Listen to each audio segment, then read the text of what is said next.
Welcome back, fellow mitochondriacs, for another episode of Cancer is a Mitochondrial Metabolic Disease.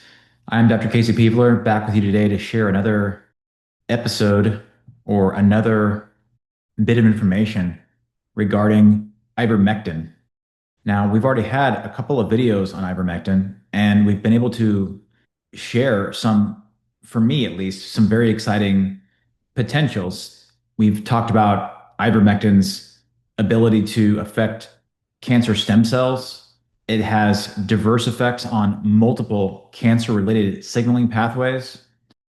And then in the last video, we were able to talk about how it has an effect on glucose metabolism, both uptake and utilization. And then subsequently, we've had a chance to look at how ivermectin affects glutamine metabolism at the level of the TCA cycle, at the level of the mitochondrial substrate level phosphorylation, where basically glutamine is being fermented into succinate, which is problematic on its own as it's a activator of pseudohypoxia, and also it contributes to the acidic tumor microenvironment.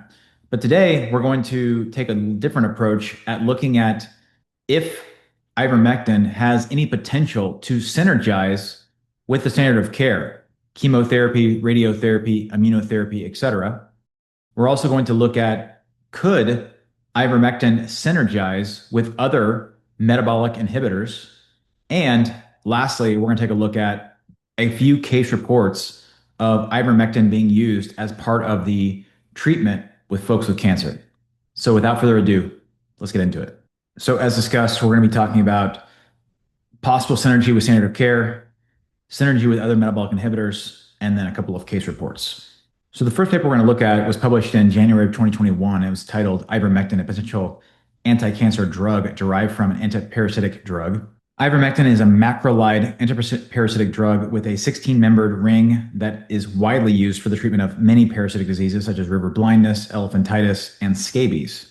Satoshi Amuro and William C. Campbell won the 2015 Nobel Prize in Physiology or Medicine for the discovery of the excellent efficacy of ivermectin against parasitic diseases.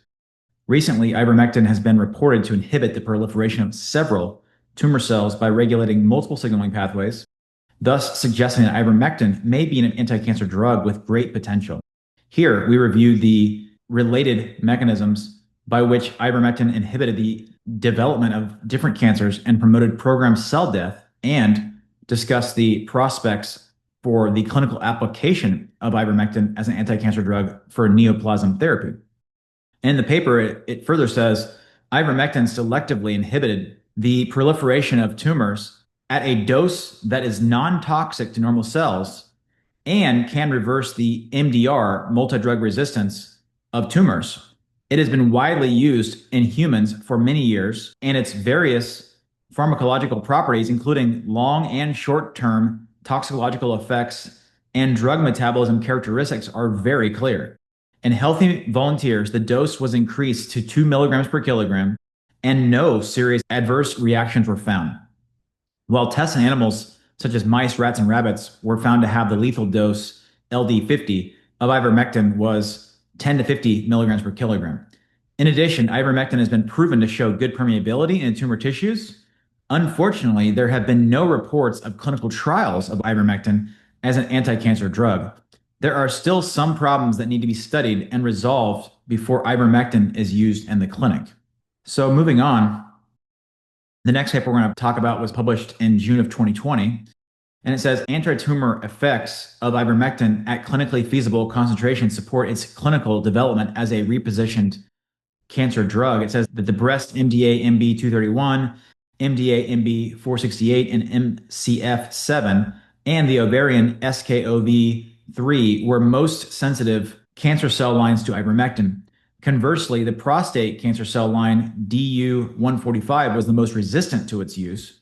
Furthermore, ivermectin was synergistic with docetaxel, cyclophosphamide, and tamoxifen. Ivermectin reduced both cell viability and colony formation capacity in the stem cell enriched population as compared with the parental one. Finally, in tumor-bearing mice, ivermectin successfully reduced both tumor size and weight. Our results on anti-tumor effects of ivermectin support its clinical testing. So in this study, they were using docetaxel, cyclophosphamide, and tamoxifen, all well-known drugs within the standard of care, that it was synergistic with those drugs. So the next paper we're going to look at was published in January of 2022. It's called Repurposing Ivermectin to Augment Chemotherapy's Efficacy on Osteosarcoma.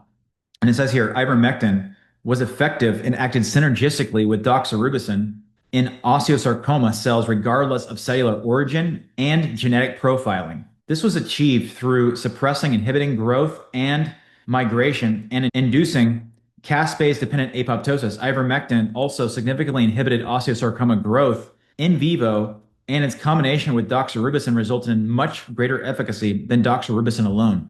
Importantly, the effective dose of ivermectin was clinically feasible and did not cause significant toxicity in mice. Mechanistic analysis showed that ivermectin induced oxidative stress and damage and mitochondrial dysfunction. We looked at that mechanism in the prior video. So I just pulled up a couple of these graphics because it was showing that, okay, and this is looking at weeks on the bottom and tumor size on this axis. And you see that as time goes on, when there's no treatment, it just exponentially kind of grows up to a particular size in a matter of weeks, a matter of 2 or 3 weeks.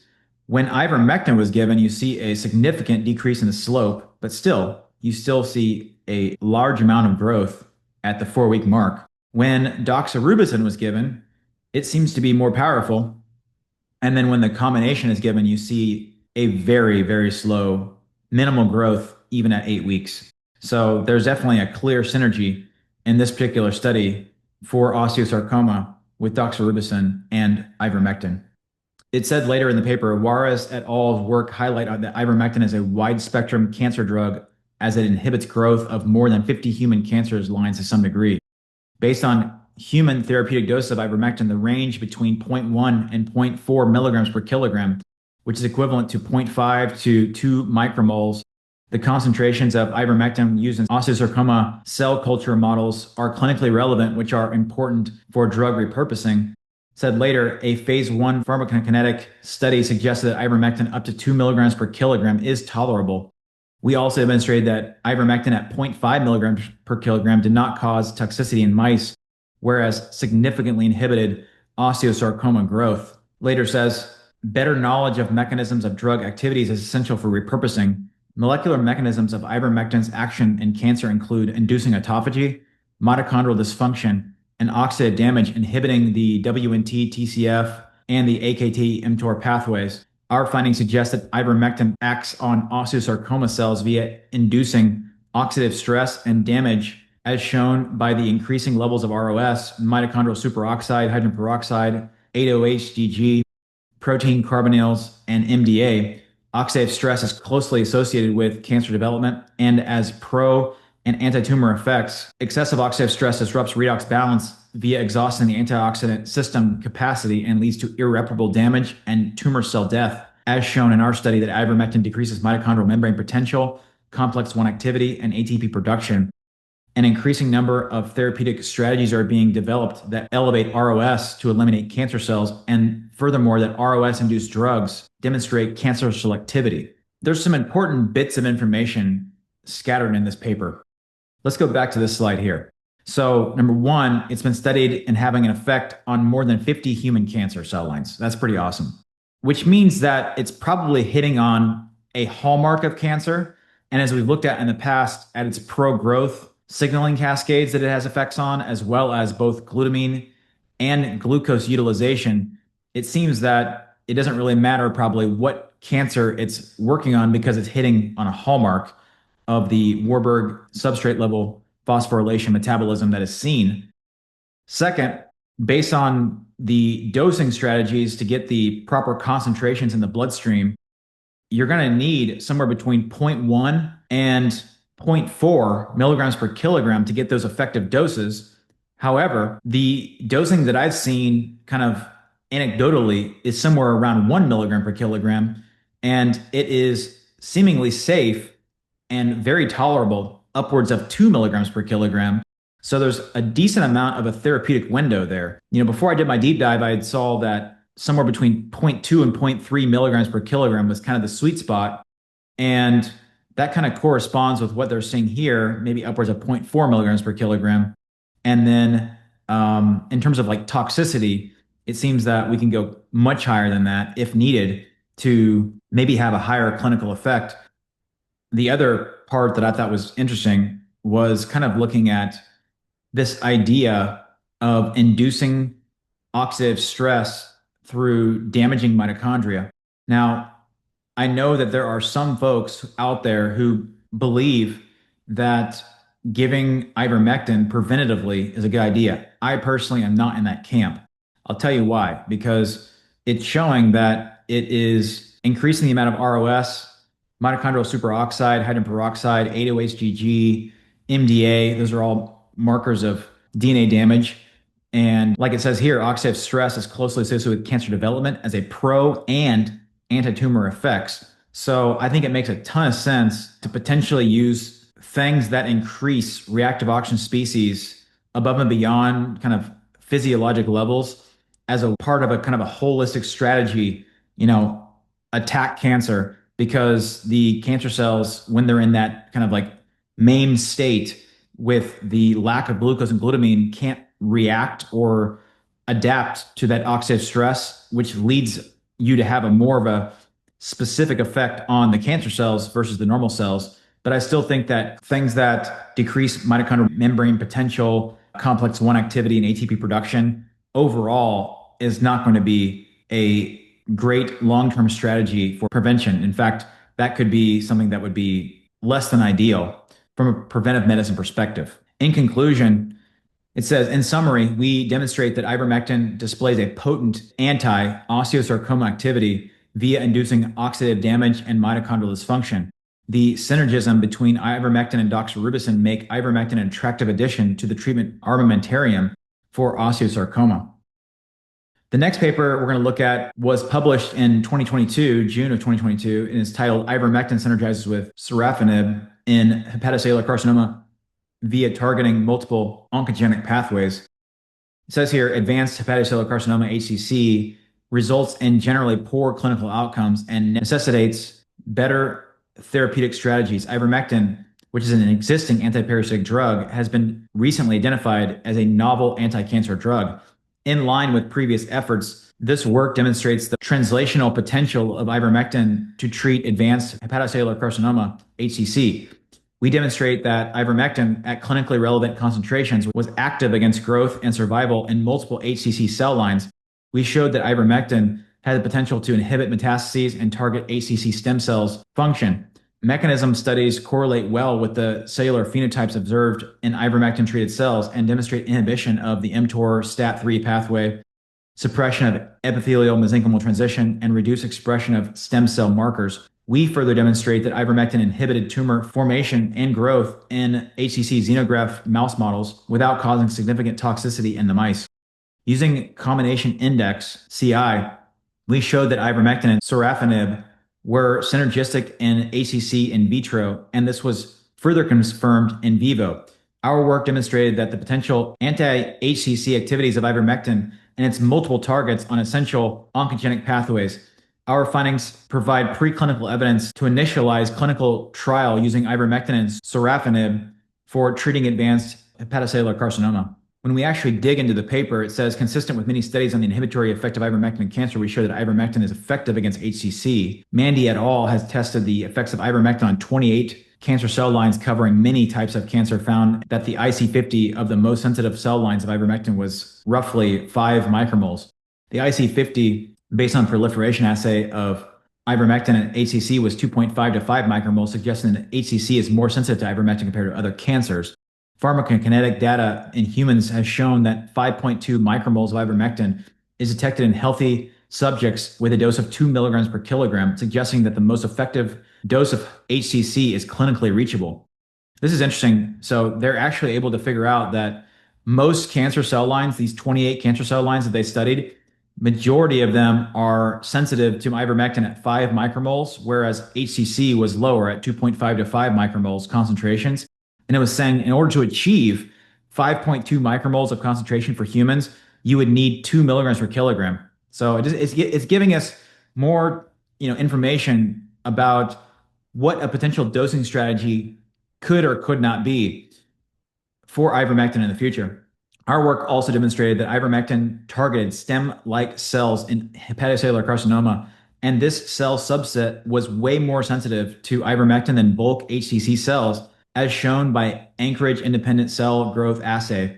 This finding is supported by various reports demonstrating that ivermectin is an inhibitor of cancer stem-like cells and restricts cancer stem cell formation, which is also consistent with our in vivo finding that ivermectin inhibited HCC tumor formation. Pretty interesting. Later, it says that doses of ivermectin used in our animal models were equivalent to 0.7 to 1.4 milligrams per kilogram in humans, which is a dose below the highest dose safely used in humans. Continuous high-dose ivermectin appears to be safe in patients. This is consistent with our findings that we did not observe any signs of toxicity in ivermectin-treated mice. Ivermectin has been shown to augment effects of anti-cancer agents such as docetaxel, cyclophosphamide, and tamoxifen. Our combination index of ivermectin and sorafenib was all less than 1, clearly indicating that combination is synergistic. The synergy between ivermectin and sorafenib, which was further shown in vivo, is critical to support clinical trial testing of sorafenib and ivermectin combination in HCC, hepatocellular carcinoma. The next paper I'm going to talk about was published in March of 2021 and is titled Ivermectin Converts Cold Tumors Hot and Synergizes with Immune Checkpoint Blockade for Treatment of Breast Cancer.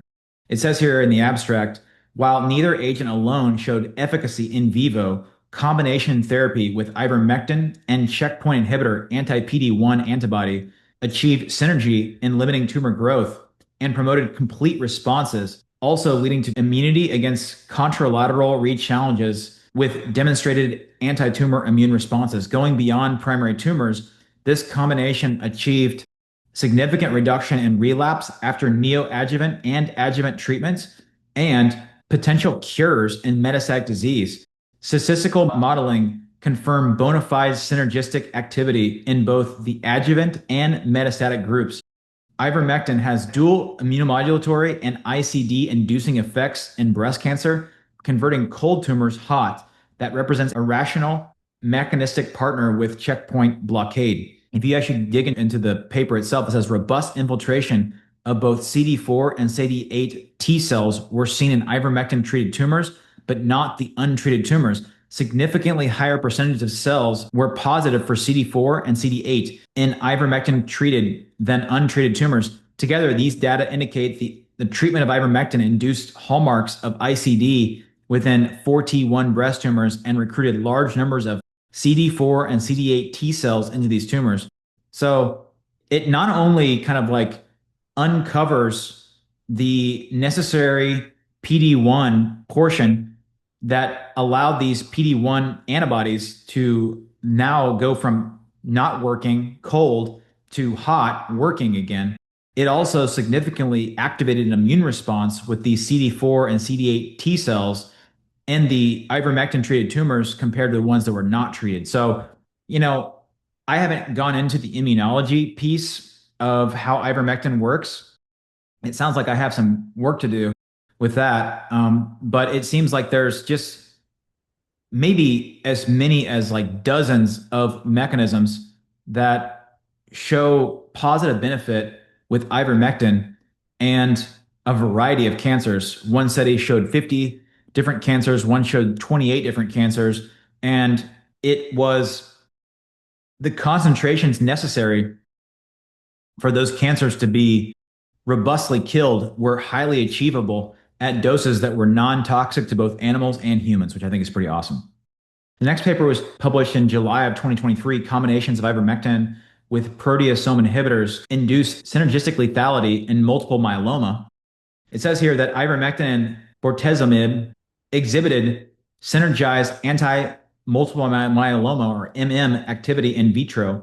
The dual drug treatment resulted in synergistic inhibition of proteasome activity and increased DNA damage. An in vivo study using a human multiple myeloma cell line xenograft mouse model showed that ivermectin and bortezomib efficiently repressed multiple myeloma tumor growth in vivo, while the dual drug treatment was well tolerated by experimental animals. Overall, our results demonstrated that ivermectin alone or co-treated with bortezomib might be a promising multiple myeloma treatment. And essentially, we have the medication bortezomib, and that is going to decrease activity of these proteasomes and also decrease the ability for these cancer cells to repair their damaged DNA.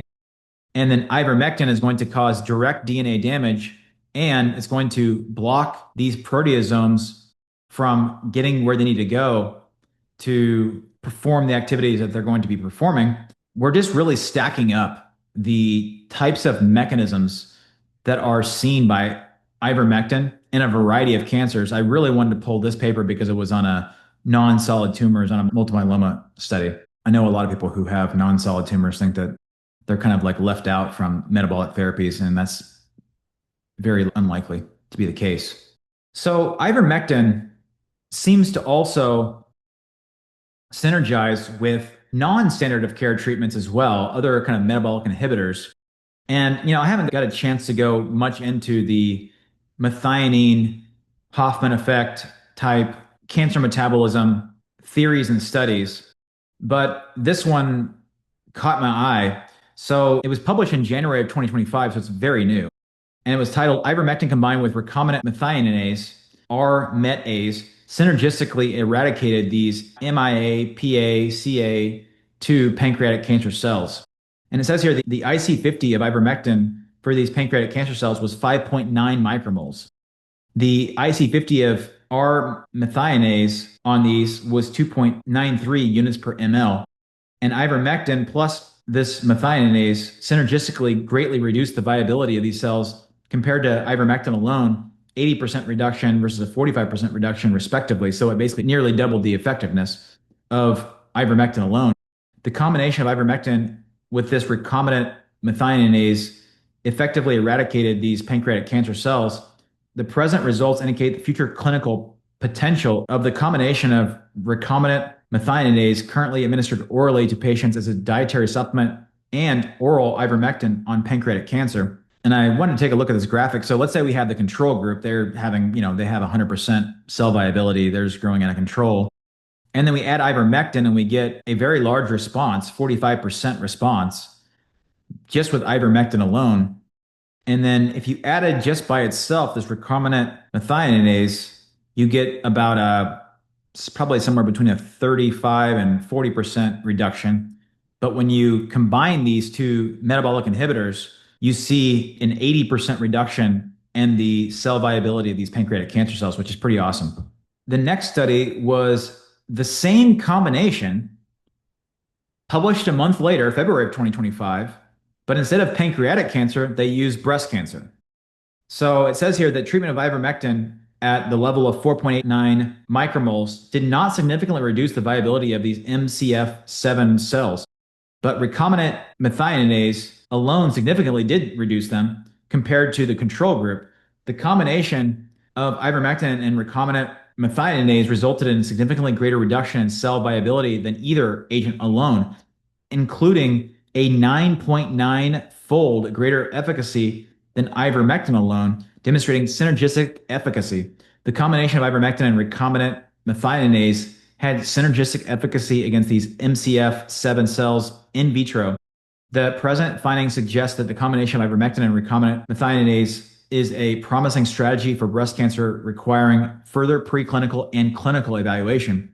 So we see here, similar graphic here, we have 100% of the control. Now, when we added ivermectin at a pretty good dose, 4.89 micromoles, we see that there's maybe 10% of the cancer cells that are actually non-viable and dead. And then they added the recombinant methionase, which showed about a 45% decrease in cell viability. And then when you added them in a synergistic fashion, you got about 65, 70% of the cancer cells dead, which showed a huge synergistic effect between ivermectin and this recombinant methionase. When we dig into the discussion, it says that recombinant methionase targets methionine addiction, a fundamental and general hallmark of cancer. Recombinant methionase has demonstrated efficacy in preclinical models of all types of malignancies, including breast cancer. Additionally, recombinant methionase sensitizes cancer cells to all major chemotherapy drugs by targeting a global metabolic vulnerability of cancer cells. recombinant methionase represents a promising strategy for enhancing the effectiveness of existing therapies. The present study demonstrates for the first time the synergistic efficacy of ivermectin and this recombinant methionase against breast cancer cells in vitro. Both recombinant methionase and ivermectin arrest cancer cells during the S phase of the cell cycle, which may account for their synergy. We have also shown that ivermectin and recombinant methionase were synergistic against pancreatic cancer cells. That was a study that was published the month before. The present study demonstrates the synergy of ivermectin and recombinant methionase on breast cancer cells, even though breast cancer cells are not sensitive to ivermectin alone. Further studies are necessary in mouse cancer models and clinical settings to determine the mechanism underlying the synergistic efficacy of ivermectin and recombinant methionase. Other studies have also shown surprising efficacy of ivermectin. In a study of cholangiocarcinoma bile duct cancer cells in vitro, ivermectin overcame gemcitabine resistance. Ivermectin also overcame paclitaxel resistance in non-small cell lung cancer cells by abolishing P-glycoprotein expression. Methionine restriction is effective because it targets methionine addiction, a fundamental hallmark of cancer. Recombinant methionase is showing clinical promise in breast cancer, as well as pancreatic cancer, rectal cancer, prostate cancer, leukemia, which can be combined with ivermectin for all cancer types. So this is at least some information about how it could potentially synergize with kind of other metabolic inhibitors. In this case, this recombinant methionase drug.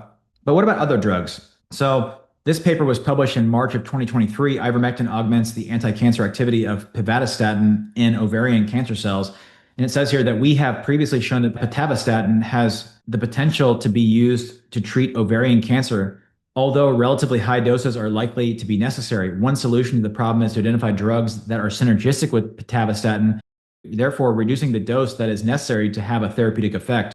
It says there that ivermectin potentiated the reduction in the COV318 cell viability caused by pitavastatin by 20 to 25%, as well as potentiating apoptosis induced by pitavastatin, assessed by the activation of caspase 3 and 4, about a two to four-fold increase, and an annexin labeling 3 to 5-fold increase.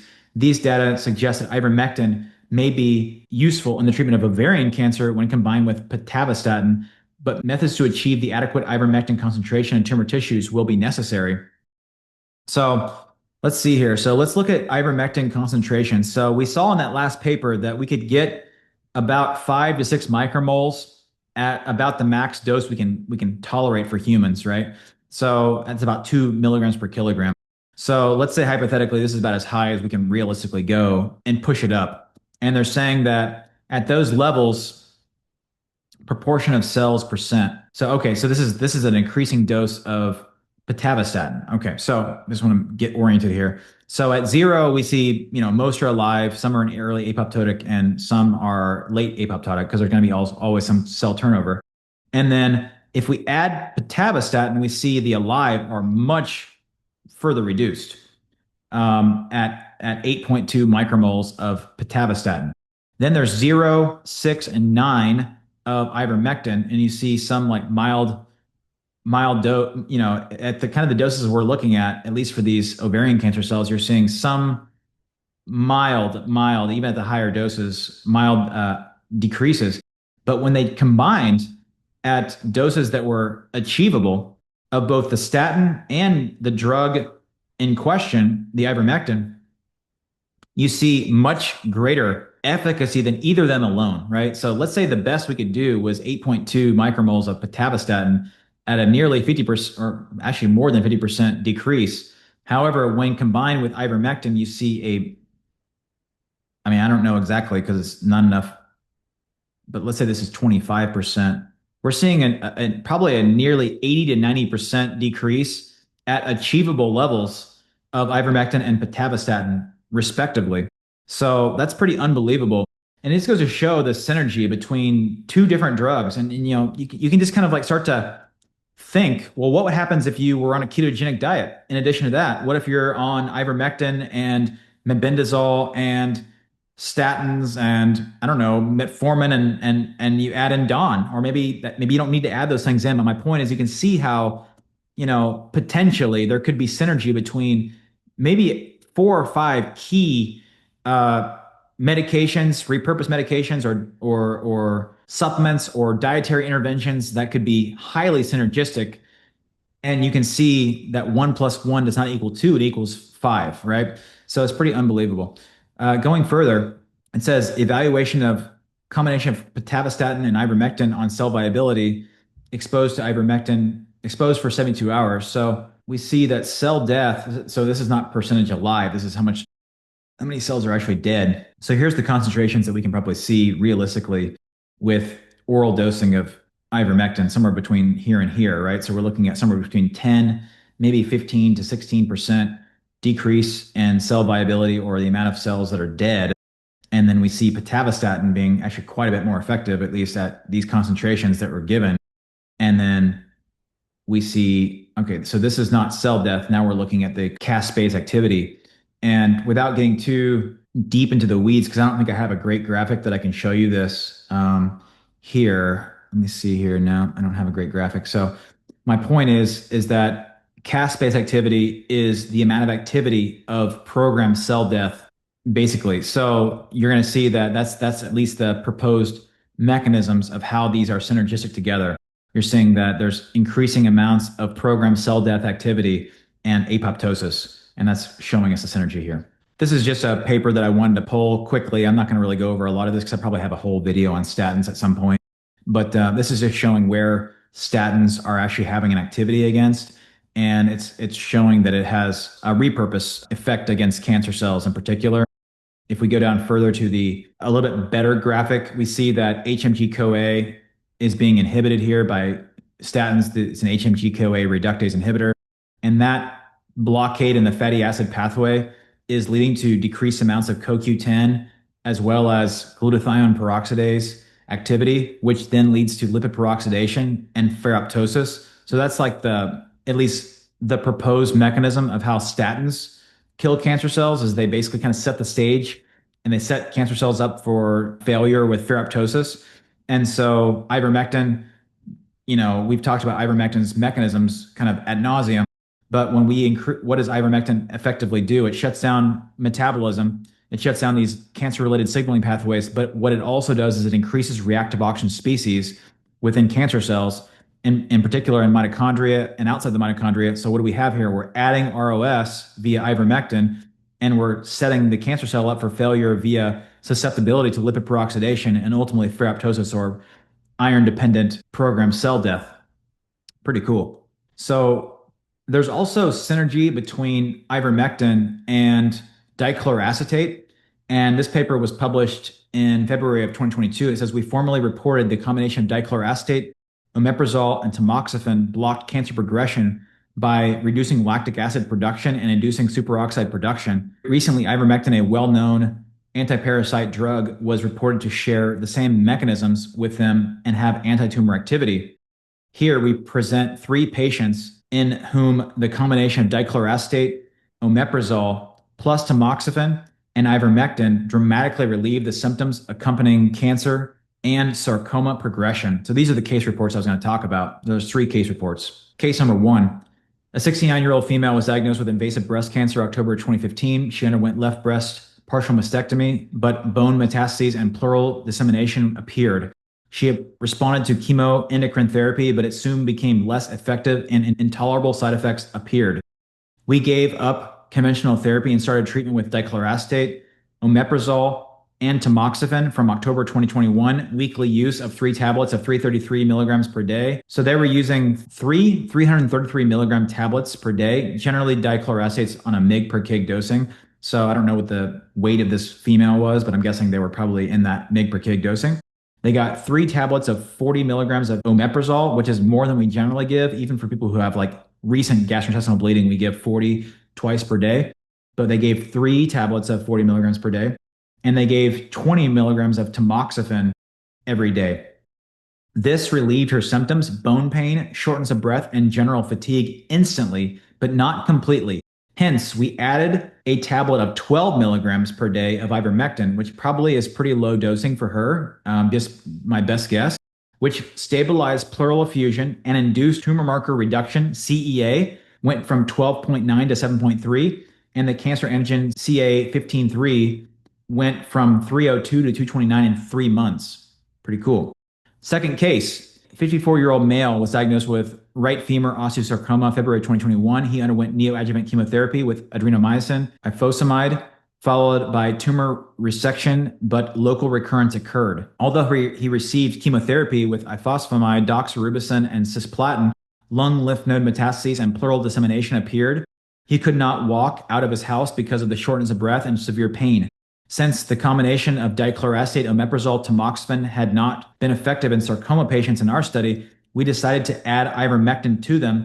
Weekly use of 333 milligrams, 3 tablets per day on days 1 and 4, 3 tablets of omeprazole tablets per day on days 1 and 4, and tablet of 20 milligram tamoxifen per day, day 1 and 4, along with 12 milligrams of ivermectin per day on days 1 and 4. After only one cycle, all symptoms were relieved dramatically, and he could come to our clinic on foot by himself. Wow. And just one cycle. Third case, a 54-year-old male diagnosed with right lung adenocarcinoma in September of 2014 underwent right lung lobectomy. Although he went post-operative chemotherapy, local recurrence with lymph node metastases appeared in 1 year. Initially, chemotherapy was effective, but gradually became less effective, and metastases in other sites, bone and brain, appeared.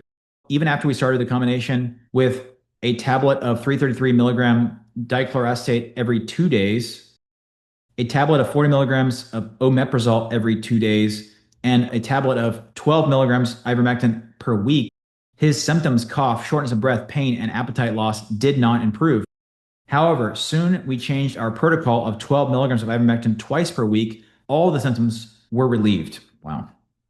In the discussion, it says dichloroacetate inhibits the Warburg effect. It inhibits pyruvate dehydrogenase kinase, or PDK, which blocks pyruvate dehydrogenase, PDH, or PDC, through its phosphorylation activity. When pyruvate dehydrogenase kinase is inhibited by dichloroacetate, pyruvate dehydrogenase is reactivated, causing the mitochondria to no longer be hyperpolarized. Instead, the membrane and mitochondria are depolarized, reactivating the mitochondrial potassium channels, which then decrease cytosolic potassium. When pyruvate dehydrogenase is inhibited by cancer cells by pyruvate dehydrogenase kinase, with excess cytosolic K occurs that inactivates caspase 3 and 9. Dichloroacetate reactivates these caspases along with increases in hydrogen peroxide intracellularly, allowing for the release of cytochrome C from the mitochondria. The release of cytochrome C is a major activating step for cell apoptosis as it triggers the caspase cascade. Although dichloroacetate alone was reported to reduce severe cancer pain and rarely eradicate tumors, most chemotherapy-resistant cancer and sarcomas have not responded to the combination of dichloroacetate, omeprazole, and tamoxifen in our study. However, in this report, we presented 3 cases in which the addition of ivermectin to the combination of dichloroacetate, omeprazole, and tamoxifen was effective. So these are just a couple of case reports, but they're done systematically in a way that makes them more scientific than just, my Uncle Bob who took Fenben and ivermectin got better, right? Like these are much more well tolerated by the scientific community and gives it a little more oomph to the potential of these metabolic inhibitors working together for real clinical benefits by these researchers, which is pretty cool. So in conclusion, ivermectin is much more than meets the eye. It is not this animal dewormer that only a crazy person would consider using for cancer. Let's be honest. At this point, we have laid out a very compelling case, both at the scientific level of mechanism and as well as showing the cell viability when ivermectin is used in a variety of cancer models. And we have shown that it can synergize both with chemotherapy and immunotherapy, PD-1 checkpoint inhibitors, as well as other metabolic inhibitors such as statins and the others that were shown in these case reports. I think that what we can ascertain from this micro series on ivermectin is that it needs to be studied in large clinical trials before, let's be honest, our colleagues and the medical world are going to be on board. But that doesn't mean that it doesn't have a place already, potentially, in an additive fashion with metabolic therapy. And I think it likely is safe, and it very likely is going to be effective at enhancing both the standard of care and metabolic therapies. So therefore, if you are wanting to use something like this for yourself, which I believe you should have the freedom to do if you're informed and you know what you're getting yourself into, please find someone in your local environment who would be willing to monitor you and guide you with the possible strategies of using this as part of your alternative approach to eradicating cancer. If you like videos like this, please like, share, and subscribe. And until next time.